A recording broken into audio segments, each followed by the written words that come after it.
దశమ భాగము అనగా మీరు సంపాదించే 1000 రూపాయల్లో 10% దేవునికి ఇవ్వండి.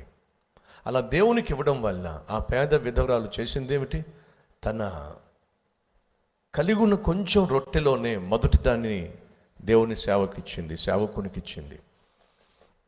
ఫలితం ఏమిటంటే దేశమంతా కరువు ఉంది, కానీ దేవునికి ఇచ్చినటువంటి పేద విధవరాలకి మాత్రం కరువు లేదు.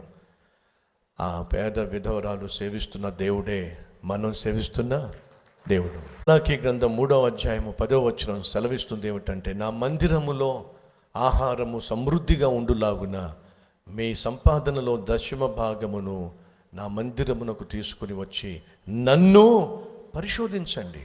మీ దశమ భాగాన్ని నమ్మకంగా నీతిగా మీరు తీసుకొచ్చి ఇచ్చి నన్ను పరిశోధించండి. నేను ఆకాశపు వాకేళ్ళు విప్పి పట్టజాలనంత విస్తారమైన ఆశీర్వాదాలు మీకు